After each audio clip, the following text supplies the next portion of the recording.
This is E-Commerce Uncensored. Brought to you by Fast Forward Unlimited. We're coming to you fully loaded and exposed with all the strategies and techniques for growing your e-commerce business. Hey everyone, and thanks for joining us on another episode of E-Commerce Uncensored. My name is Kevin Manel, and I'm here with Jason Caruso and Paul Chu. Did I not say the episode? Do I usually say the episode number at the beginning? This is Yes. episode 121. Yes. I can't remember. I've been doing it for a long time, and I just can't remember. Yeah. So today, am I forgetting something? What am I forgetting? I don't know. I think you're just expecting Jason to usually cut you off by that point. Yeah. So Yeah. you're not used to being uninterrupted that long. Yeah, I think you're right. I think you're exactly right. And that's exactly what it is. You're supposed to jump in and say something before I'm even done speaking. Yeah. So today we're going to talk about a topic that we get a lot in our agency, and it's kind of like we feel like a little bit of a buzz term for me, and that's SEO. Why are you Yeah. looking at me like I'm crazy? I momentarily forgot what we were going to talk about, but yes, it is a buzzword. You know, because it's like one of the things when we first get clients are like, well, where do we stand on SEO? What should we do on SEO? You know, what should we be thinking about? So I think it'd be a good idea to cover some of the things that we discuss in those meetings. Yeah, I mean, I think that this is a tricky thing because SEO is different for different people or for everybody. Yeah. It's not the same. So it is a tricky thing, and we'll get into that before we do, Klaviyo. we're going to talk about Our favorite email marketing platform, and that is Klaviyo. Yeah, we're getting a lot of questions in our group about Klaviyo. A lot of people are signing up and using Klaviyo because of us, and that's pretty awesome because that's the point, to get you guys making money with a platform that we believe in. And if you go to ecommerceuncensored.com/Facebook, you can join the Facebook group. And if you're not using Klaviyo yet, you can go to ecommerceuncensored.com/email. You'll get redirected to Klaviyo. They have, I believe you can sign up for free for up to 250 customers. I know Kevin has some more to say about that. It's funny you mentioned the Facebook group. Someone posted the other day. They said, does anybody know, they post a question and it said, does anybody know of a good app to use on Shopify for transactional emails, to customize transactional emails in Shopify? And before we could even say anything, someone wrote back Klaviyo is the best CRM to integrate with Shopify. And that was pretty much all they said. It was like period. That's period. And it was like drop the mic kind of situation. Right. It's the best. And it is. Because all the data that it pulls in from Shopify, it's the best. And they also have this new video series that they have on their website. And it's called Ready, Set, Grow. And each week they explore the tactics of some of Klaviyo's more than 15,000 customers. And they go in depth about how they grew their businesses and the details of how they did it. Yeah, one thing that I just want to mention about this, like I get emails a lot from people that are like, I'm on MailChimp and I want to go to Klaviyo, but I don't think it's made for my store. And I'm like, your store doesn't want to make money? Mm-hmm. I don't. What do you mean? Well, I think it's for bigger customers, and actually, it's really not. It's not for bigger brands. I think it's tailored more towards the smaller brands, quite frankly. I mean, it works for everybody, but I mean, look, if you want to make money with email, that's the platform we use. And regardless of your size, you get the platform. You get all its features. You get everything you need. So Yeah. go to ecommerceuncensored.com/email. You'll be redirected to Klaviyo. You can sign up right there, but you can also go to their resources tab and you can check out their new video series, Ready, Set, Grow. Yeah. So SEO, It's tricky. And it is tricky. because it's a very appealing thing for most people, because I think the first thing to think about is like, it's my way to get out of paying for traffic to my website. If I get some really good search engine optimization on my website and I could come up in some really great organic listings. Yeah, and I think people think that is the key to the kingdom. And although I don't have anything against SEO, and although I don't think that SEO is necessarily a bad thing, for me personally, I feel like it's not a strategy that you need to focus on like day one or need to focus on as like a major strategy. we're always talking about like predictable growth and predictable scaling. And that's like probably the most unpredictable way to grow your business. Now, there's a caveat to that because it does depend on the product that you're selling. For instance, we had one of our listeners, Josh Avila, I believe, on episode 100 for our 100th episode anniversary or something, whatever we called it. The only episode number that you remember because it was episode 100. Right. I was going to say, I was like, I can't believe you remember the episode he was on. Yes. And he has a product that is kind of unique, right? We just got a new client who I'm sure is listening to this. Hi, Kim. Whose product is very, very unique.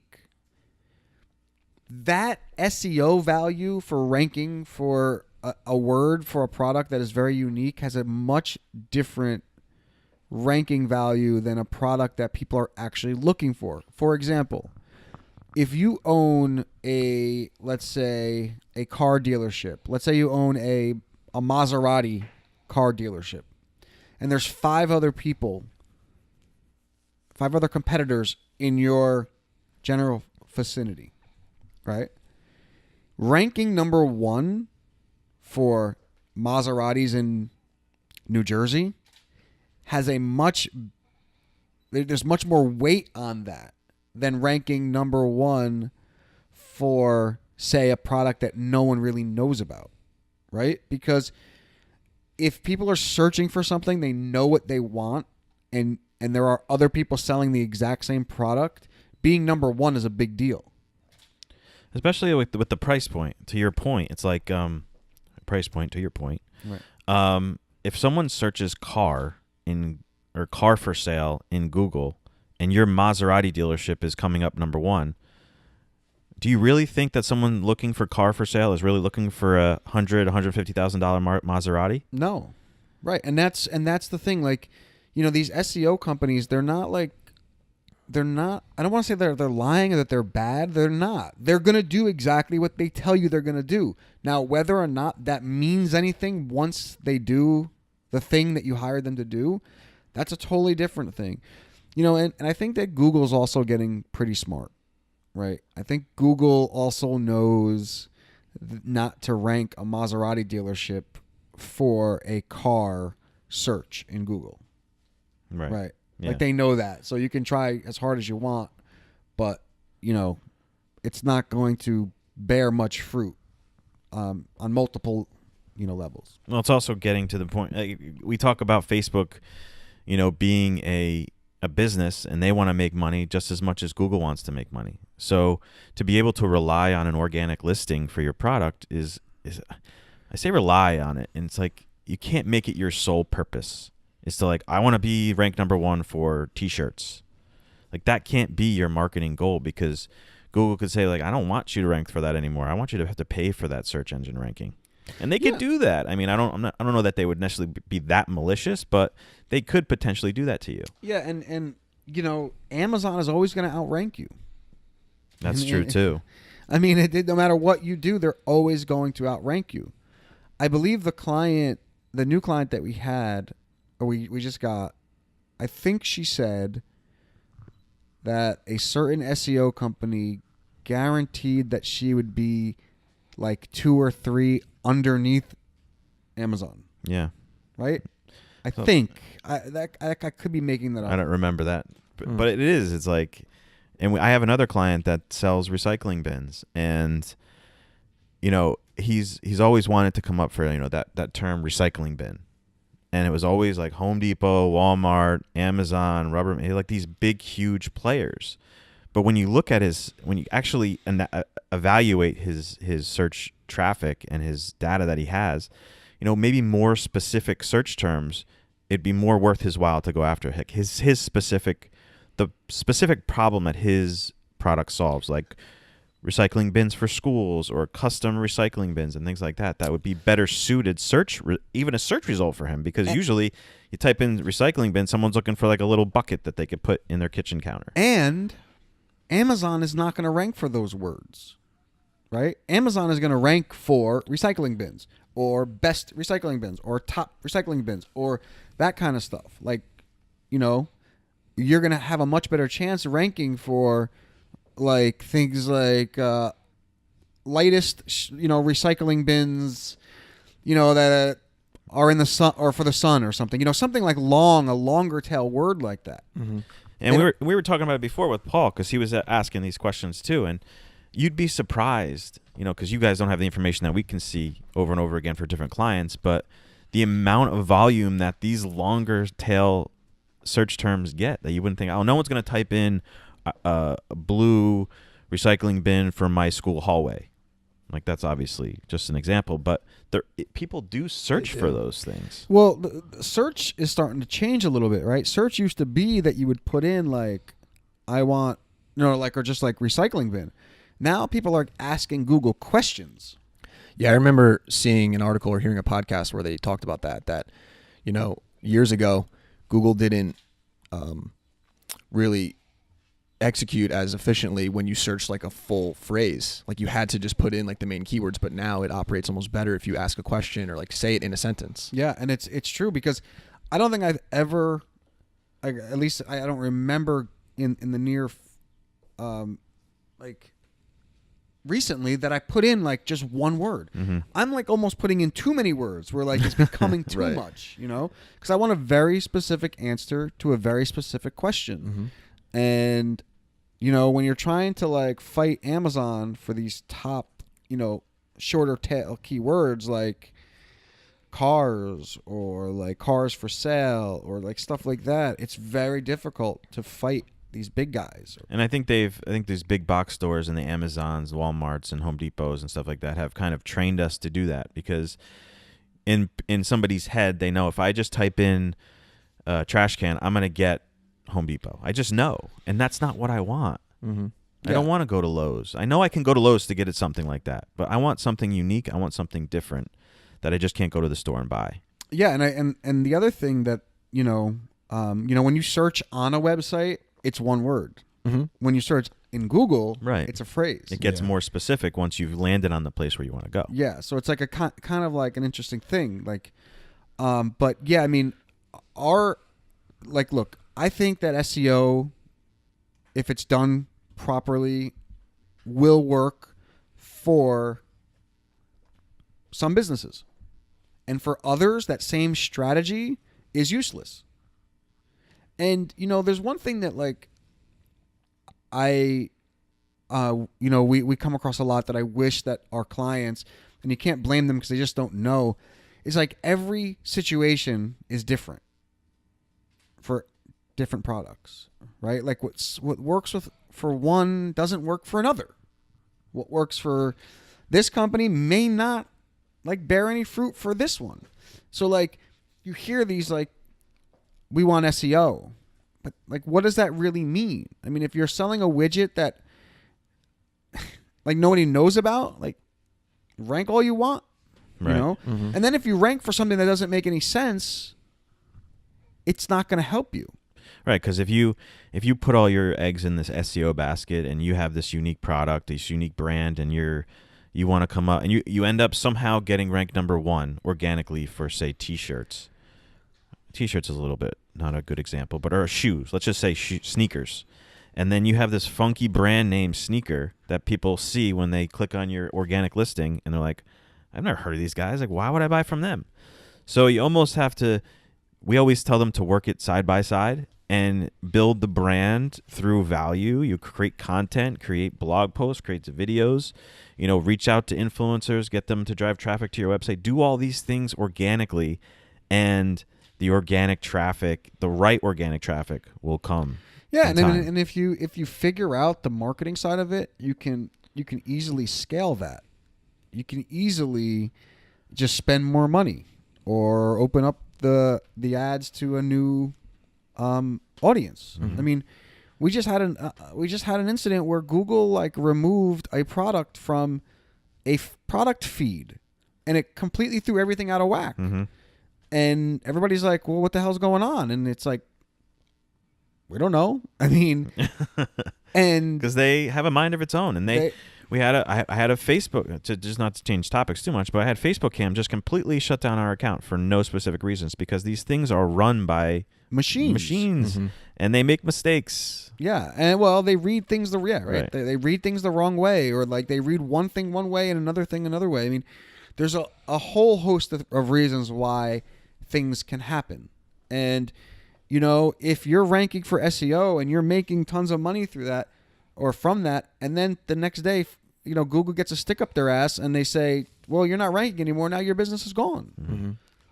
I don't think it's a really smart strategy from a standpoint of, building your entire marketing around it. I think it, as we say, like in some cases it's good. In other cases, it's not as good. Now, caveat to that. You should always have blogs around a specific problem and have your product be the solution, right? Mm-hmm. Because that blog will start ranking for problems people are having, and your product will be the solution to that problem. And eventually that will turn into something. But, outside of that, there is no guarantee. Yeah, I mean, we're not saying that you shouldn't, think about it when you're doing things. Like when you set up your pages, make sure you have the right, not to get too technical, but the right tags in place and have, things in certain headings. Keep that in the back of your mind, but I wouldn't say, put car for sale 100 times on your homepage just so you rank for that word. Yeah, I'm not like a big Gary V kind of follower. I think what he's done is amazing, and I mean he's a smart guy, but he always says something that I think is relevant here. He's like, context. Like, context is a big thing. Like, and context changes. Like the reality, right? Context is really like, you ever say something and someone's like, "Oh, you're an asshole," but then like if they go back and see the context of the conversation, it's like you don't really look like that much of an asshole, right? It's the same kind of thing as like context is everything, and SEO for one is going to be different than SEO for somebody else, and context is really important. Yeah, I've always seen SEO being more effective on me as a buyer when I already kind of know the brand. And then the SEO kind of acts like, oh yeah, I forgot that I could buy shoes that are that brand, as opposed to discovering something through SEO. Because like you're saying, you're competing with Amazon. If you're looking for a product that you don't really know about, that's where you're going to go. You're going to search Google and go to Home Depot. You're going to go to Walmart. You're going to go on those websites where you can trust them at least, as opposed to a brand new brand that you don't know about. Yeah, I mean, and that's 100%. I mean, I was shopping for this hockey net for my son. And like I was looking for it, and I always use Amazon like as like a backup. So like I rather get it from like the company that I know is like built for hockey. And then I'll go to Amazon just to be like, okay, let me see what the price is, or let me compare. And if it's like a few dollars more on the website that's hockey, I'll buy the hockey. I'll buy from the hockey website.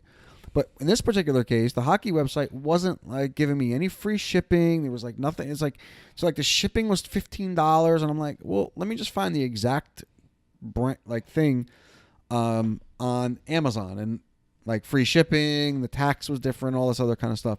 But I would have much rather searched in Google and gone to the brand that I knew was designed just for hockey over Amazon. And I think, and what I did was, when I typed it in, I skipped all the ads and went right down to the search, because I don't like people telling me what I need to see. Yeah, as an ad buyer. I was going to say, coming from someone who does that. Yeah, and I think a lot of people do that. A lot of people just skip by, and they just skip by the first couple results too, because they're like, I know that they have that. I want this. I want something different. Now, another thing I wanted to mention, because we do, as we deal with this, we do have to, come up with solutions for people. And I think it's important for people who have been around for a while, that may have some presence. For those of you out there who are just asking yourself, like, how do I improve my SEO? I would step out of your own skin and think about this, a little bit more from the consumer side, and then just not thinking about like I want to rank for this term, and that's it, and that's what I'm sticking to. Open up your mind a little bit, and also look at the data. So look at what you're already coming up in searches for, because there could be some really good opportunities that you don't even know people are searching for. So don't just, how do I say it? Don't use your own advice, I guess, or go outside of your own advice and think about it from another perspective, and think about how other people would search, not yourself. Yeah, and that's a good point. Look at what you're coming up for, and then you can, in Google Analytics or any other analytics, to see the funnel and where that's taking people, and if it's actually making people buy, and then you can get ideas for that. Come up with different articles, come up with products or whatever, in your product pages, in the descriptions, those sort of things. I mean, I've always felt like a sale happens nowadays way before people get to your website. Like the conversion happens way before they get to the website, even though Facebook may show an order or Google may show an order. I've always felt like people have really made the decision whether to buy from you or not before then, right? They saw it on social media, they saw an email, whatever. So it's really getting more and more difficult every day to like, we talk about, track exactly where the conversion came from. And I think it's going to be the same thing with SEO, because I think that oftentimes you'll see something on social, and then you'll go to Google and just type in like a brand, a product, and they'll come up, and like people will look at that as, oh, that was good SEO, but really it's not. Yeah. Do you guys think that SEO should be more used as like a small piece of the puzzle? It's one small brick of the overall structure as opposed to the foundation? Because it seems like a lot of clients and people think it's like the end all be all, and that's where they should start, where really it's just one aspect. A piece. Yeah. A piece. Yeah. I feel like it's just a long term. You should always think of it as a long term thing, not a quick fix. Mm-hmm. Right. And grow it organically over time. Right. Exactly. Is that about it, guys? That's it, guys. I All think right, that was cool. good. Thank you guys so much for listening. Before we go, make sure you check out Klaviyo at ecommerceuncensored.com/email. You can sign up there and also check out their new video series. As always, you can join our Facebook group at ecommerceuncensored.com/Facebook. And you can check us out as always at ecommerceuncensored.com. And don't forget Klaviyo. ecommerceuncensored.com/ Did you say it already? Did I not say the URL? I don't remember hearing the URL. Well, you got it twice. ecommerceuncensored.com/email. All right, guys. Thank you so much. This has been episode 121. Talk to you guys real soon. Later. Bye-bye.